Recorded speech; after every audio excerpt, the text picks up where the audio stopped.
Azamgarh DM Vishal Bhardwaj की अध्यक्षता में कलेक्टरेट सभागार में 50 लाख से अधिक लागत की योजनाओं की समीक्षा की। उन्होंने कार्यदायी संस्था पीडब्ल्यूडी को आवंटित बजट के सापेक्ष निर्माणाधीन परियोजनाओं की समय से पूरा करने की बात कही। उन्होंने प्रांतीय खंड के निर्माण कार्य की धीमी प्रगति पर नाराजगी जताई। उन्होंने कहा, सभी कार्यों को दिसंबर 2023 तक प्रत्येक दशा में पूर्ण करना सुनिश्चित करें। संबंधित विभाग के अधिकारियों को स्थलीय निरीक्षण कर रिपोर्ट प्रेषित करने के निर्देश दिए। डीएम ने प्रांतीय खंड लोक निर्माण विभाग की NH 233 से भीलमपुर छपरा भर बस्ती संपर्क मार्ग, मेघई खास यादव बस्ती संपर्क मार्ग, जमीन बेलारी संपर्क मार्ग, छितौनी ऐदिलपुर मदन पट्टी संपर्क मार्ग, जफरामऊ संपर्क मार्ग, रजादेपुर अजमतगढ़ संपर्क मार्ग, मल्लूपुर संपर्क मार्ग तथा आजमगढ़ बिलरियागंज रौनापार मार्ग के नवनिर्माण, पुनर्निर्माण एवं चौड़ीकरण एवं सुंदरीकरण कार्य को निर्धारित तिथि के अंदर पूरा करने का निर्देश दिए।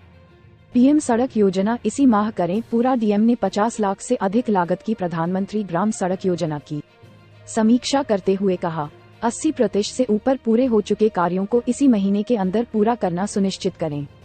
उन्होंने परियोजना की समीक्षा करते हुए कहा, सेतु निगम और पीडब्ल्यूडी आपस में समन्वय बनाकर तेजी से कार्यों को पूर्ण करना सुनिश्चित करें। संस्था जल निगम, उत्तर प्रदेश आवास एवं विकास परिषद, ग्रामीण अभियंत्रण विभाग, पैकफेड, उत्तर प्रदेश राजकीय निर्माण निगम लिमिटेड इकाई, यूपी सिडको, यूपीपीसीएल, यूपीसीएलडीएफ, यूपीसीएनडीएस, नगर पालिका परिषद आजमगढ़ एवं पीसीसीडी की विस्तृत समीक्षा कर कार्यदायी संस्था को आवंटित कार्यों को बजट के सापेक्ष निर्धारित समय में पूर्ण करने के निर्देश दिए। आजमगढ़ जिले के एसकेपी इंटर कॉलेज में मंगलवार को माध्यमिक स्तरीय 2 दिवसीय जनपदीय विद्यालयीय एथलेटिक्स प्रतियोगिता का शुभारंभ हुआ। इस कार्यक्रम में मुख्य अतिथि के रूप में जिला विद्यालय निरीक्षक मनोज कुमार मिश्र और एसपी ट्रैफिक संजय कुमार और क्रीड़ा अधिकारी सहित बड़ी संख्या में अधिकारी उपस्थित रहे। सबसे पहले अधिकारियों ने विधिवत मशाल जलाकर और गुब्बारा छोड़कर कार्यक्रम की शुरुआत की। इसके बाद तहसील के झंडे के साथ टीमों की तरफ से मैदान पर मार्च पास्ट कर लोगों को जागरूक किया। 2 दिनों तक चलेगी प्रतियोगिता। इस बारे में एसपी ट्रैफिक संजय कुमार ने बताया कि एसकेपी कॉलेज में अनुशासित तरीके से खेल का आयोजन किया जा रहा है। खेल से बच्चों का शारीरिक के साथ मानसिक विकास होता है। वहीं इस बारे में डीआईओएस मनोज मिश्रा ने बताया कि 2 दिनों तक चलने वाली इस प्रतियोगिता में जिले की सभी तहसीलों 3 आयु के प्रतिभागी हिस्सा ले रहे हैं। इसके साथ ही 3 वर्ग के अभ्यर्थी इस प्रतियोगिता में शामिल हो रहे हैं। यहाँ के विजेता खिलाड़ियों को प्रदेश स्तर पर खेलने का मौका मिलेगा। बच्चों के खेलने से उनके शारीरिक के साथ ही मानसिक विकास होता है। इस कार्यक्रम में बड़ी संख्या में स्कूली बच्चे सहभागिता कर रहे हैं। आजमगढ़ जिले की पुलिस ने गैंगरेप के 2 आरोपियों को गिरफ्तार किया है। इस मामले में 13 अक्टूबर को पवई थाने में शिकायत दर्ज कराई गई थी कि अभियुक्त जय हिंद और जगदीश ने पीड़ित की नाबालिग बेटी को बहला फुसलाकर अगवा कर लिया है। जब पीड़ित ने आरोपियों के घरवालों से पूछा तो आरोपी के घरवालों ने गाली गलीज करने के साथ जान से मारने की धमकी दी। इस मामले में पुलिस ने मुकदमा दर्ज कर आरोपियों की तलाश में जुट गई। इसी के तहत पीड़िता को बरामद किया गया। बरामद पीड़िता का मेडिकल कराया गया। मेडिकल रिपोर्ट में रेप की पुष्टि होते ही पॉक्सो एक्ट और रेप की धाराओं की बढ़ोतरी की गई। इसी क्रम में आरोपी को भी गिरफ्तार किया गया है। पुलिस का कहना है कि आरोपियों के विरुद्ध वैधानिक कार्रवाई की जा रही है। पूर्वांचल अंडरपास से हुई आरोपियों की गिरफ्तारी। इस मामले में पुलिस ने मुकदमा दर्ज कर आरोपियों की तलाश शुरू कर दी थी। इसी क्रम में घटना में शामिल दोनों आरोपियों जय हिंद और जगदीश के बारे में पुलिस सूचना मिली कि दोनों आरोपी पूर्वांचल अंडरपास के पास हैं। इस सूचना पर मौके पर पहुंची पुलिस ने आरोपियों को गिरफ्तार कर लिया है। आरोपियों को न्यायालय भेजा जा रहा है, जहां से जेल रवाना किया जाएगा। आजमगढ़ जिले की पुलिस ने चोरी की भैंस और बाइक के साथ 2 आरोपियों को गिरफ्तार किया है। इस मामले में पीड़ित जयराज यादव ने थाना सरायमीर में 23 सितंबर को इस मामले की शिकायत दर्ज कराई कि रात को अज्ञात वाहन से घर से भैंसों की चोरी कर लिया गया। इस मामले में पीड़ित की तहरीर पर मामले में मुकदमा दर्ज कर आरोपियों की तलाश शुरू कर दी गई। इसी बीच पुलिस के पास 9 अगस्त को बाइक चोरी की थी शिकायत मिली। पुलिस इन दोनों मामलों में आरोपियों की तलाश में जुट गई। इसी क्रम में आरोपियों की गिरफ्तारी की गई। दिन में रेकी, रात में चोरी मामले की विवेचना कर रहे सब इंस्पेक्टर वीरेंद्र कुमार सिंह ने बताया, पुलिस घटना में शामिल आरोपियों की तलाश में जुटी थी। इसी बीच पुलिस को सूचना मिली कि शिव मंदिर के पास सुत्रीगंज पर आरोपी मौजूद हैं। इसके साथ ही कहीं भागने के प्रयास में जुटे हैं। इस सूचना पर मौके पर पहुंची पुलिस ने प्रिंस कुमार को हिरासत में लिया। पूछताछ करने पर अभियुक्त ने बताया कि मैं और मेरा दोस्त प्रदीप हरिजन चोरी करते हैं और आज गंभीरपुर माटिंगंज रोड के किनारे वाले गांव से भैंस को चुरा कर ले जा रहे हैं। आरोपी ने बताया, मैं आगे आगे रेकी करने का काम करता हूं तथा मेरे पीछे से प्रदीप चोरी की भैंस पैदल लेकर आ रहा है। गिरफ्तार अभियुक्त के बताने पर पैदल आ रहे व्यक्ति को भैंस सहित घेर कर पकड़ लिया गया। पकड़े अभियुक्त की पहचान प्रदीप हरिजन के रूप में हुई। चोरी के बाइक के संबंध में आरोपी ने बताया कि यह बाइक मेहंगर पोखरा से अगस्त माह में चुराई गई थी। बाइक का नंबर प्लेट बदलकर आरोपी घटना में बाइक का उपयोग करते थे। दोनों आरोपियों को न्यायालय भेजा जा रहा है, जहां से जेल रवाना किया जाएगा। आजमगढ़ जनपद के जियनपुर कोतवाली क्षेत्र अंतर्गत शहीद पार्क के सामने आजमगढ़ गोरखपुर मुख्य मार्ग पर मंगलवार दोपहर को एक बाइक से जा रहे दो युवक नीलगाय से टकरा गए, जिससे एक युवक की मौत हो गई है जबकि दूसरा युवक गंभीर रूप से घायल हो गया। सूचना पाकर पहुंची पुलिस ने घायल युवक को अस्पताल भेजा है और अग्रिम कार्रवाई में जुटी हुई है। वहीं दोनों युवक मऊ जनपद के बोझी के रहने वाले हैं। आजमगढ़ के विकास खंड क्षेत्र सठिया के ग्राम पंचायत मोहब्बतपुर में नवनिर्मित आदर्श अमृत सरोवर का लोकार्पण एवं उद्घाटन समारोह का आयोजन भव्य एवं आकर्षक ढंग से आयोजन हुआ, जिसमें पूर्व मंत्री एवं विधान परिषद सदस्य यशवंत सिंह ने शिलापट से वस्त्र हटाकर लोकार्पण किया। इस अवसर पर स्थानीय गांव सहित आसपास के क्षेत्रों से भीड़ उमड़ पड़ी। आदर्श अमृत सरोवर की सुंदरता, मनोरम दृश्य इसकी भव्यता एवं सुंदरता की कहानी बयां कर रहा था।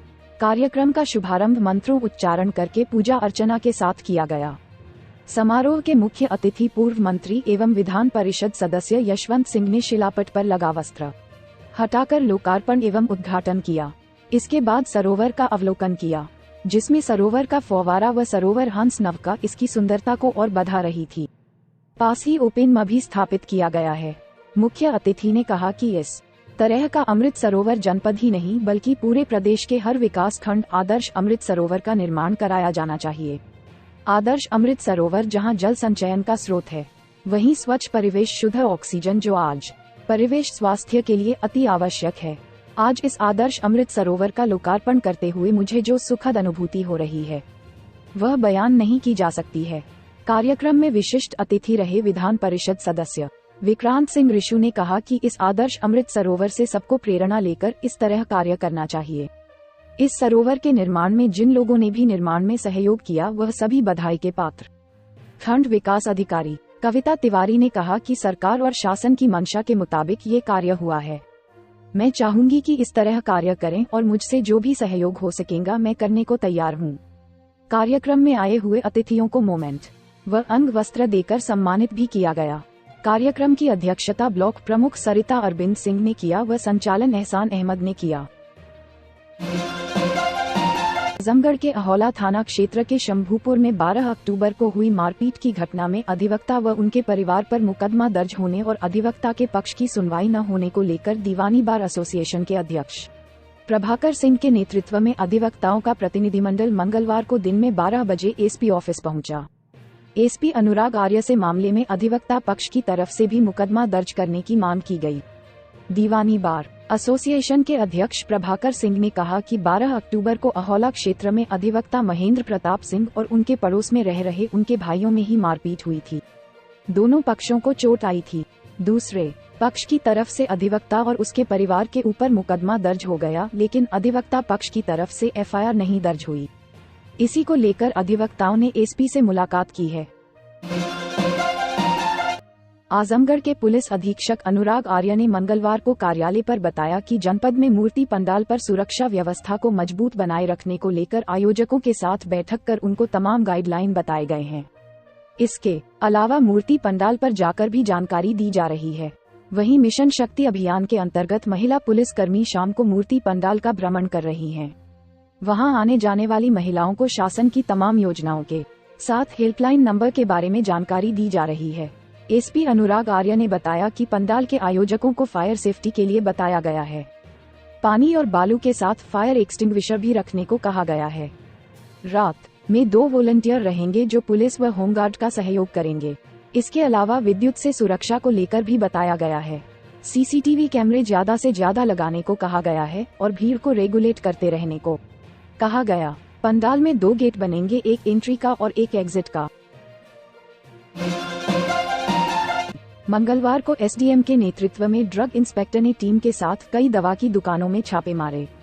इस दौरान सभी मेडिकल स्टोर संचालक अपनी दुकान बंद कर भाग गए। मंगलवार शाम करीब 5 बजे ड्रग इंस्पेक्टर सीमा वर्मा एसडीएम श्याम प्रताप सिंह के साथ दवा की दुकानों में छापे मारने पहुंचे।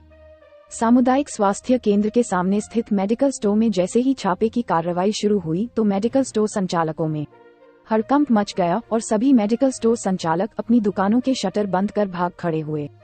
मौके पर केवल एक ही मेडिकल स्टोर खुला पाया गया, जिसकी जांच ड्रग इंस्पेक्टर सीमा वर्मा के द्वारा किया गया। एसडीएम ने बताया कि सभी मेडिकल स्टोर संचालक शटर बंद कर भाग गए, पुनः जांच की कार्रवाई की जाएगी। वहीं ड्रग इंस्पेक्टर सीमा वर्मा का कहना है कि यदि सभी दुकानदार लाइसेंसधारी हैं तो दुकान बंद कर क्यों भागे, इससे वह संदेह के दायरे में आते हैं, इसकी पुनः जांच की।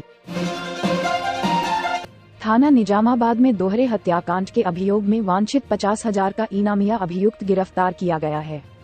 26 जून 2023 को वादी रामलखन सोनकर उर्फ छांगूर पुत्र विश्वनाथ सोनकर निवासी कटघर सदर थाना सिधारी द्वारा थाने पर आकर दिए गए लिखित तहरीर में बताया गया कि दिनांक 25-26 जून 2023 की रात्रि में वादी के पिता विश्वनाथ सोनकर पुत्र सुभग्गा तथा माता शनिचरी देवी को, जो अपने घर के बाहर करकट में सो रहे थे, को अज्ञात हमलावरों द्वारा धारदार हथियार से पैर व हाथ बांधकर काट देने व दोनों की निर्मम हत्या कर देने तथा पहने हुए सोने की लुर्की, गले की गुल्ली व कानों के कनफूल, हाथों के गुझा, चांदी का सिकड़, मंगलसूत्र, पैर का पायल, नथिया आदि सामान लेकर चले जाने के संबंध में थाना स्थानीय पर 286/23 धारा 382/302 भादवी बनाम अज्ञात पंजीकृत किया गया था।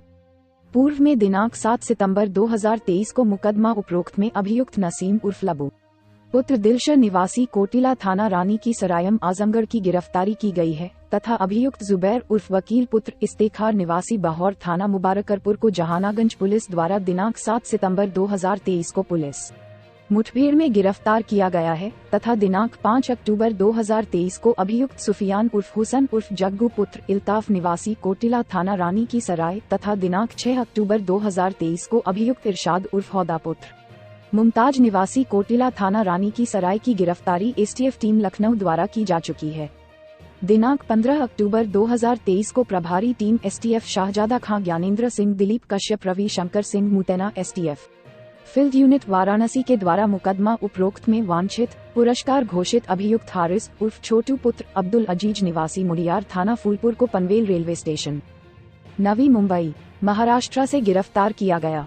पूछताछ के क्रम में अभियुक्त द्वारा बताया गया कि दिनांक 25-26 जून 2023 की रात्रि में ग्राम परसहा थाना निजामाबाद में मेरे और मेरे अन्य साथियों द्वारा योजना बनाकर सुनसान जगह पर स्थित बुजुर्ग दंपत्ति, जो अपने शरीर काफी गहने पहने हुए थे, उसको लूटने के मकसद से रात्रि में लगभग 12 बजे जाकर लाठी डंडा व चापड़ की मदद से डरा धमका कर पहने हुए गहनों को निकलवाना चाहा, लेकिन दोनों ने काफी विरोध किया तो मुझे और मेरे साथियों को काफी गुस्सा आया और हम लोगों ने उन बुजुर्ग दंपत्तियों को चापड़, टांगी व डंडों से हमला कर मार डाला तथा उनके शरीर में पहने हुए गहनों, जो बूढ़ी औरत ने पहने हुए थे, नहीं निकलने पर हम लोगों ने मिलकर उसका हाथ काटकर अलग कर दिया और इस प्रकार दोनों के पहने हुए गहने को लूटपाट कर फरार हो गए।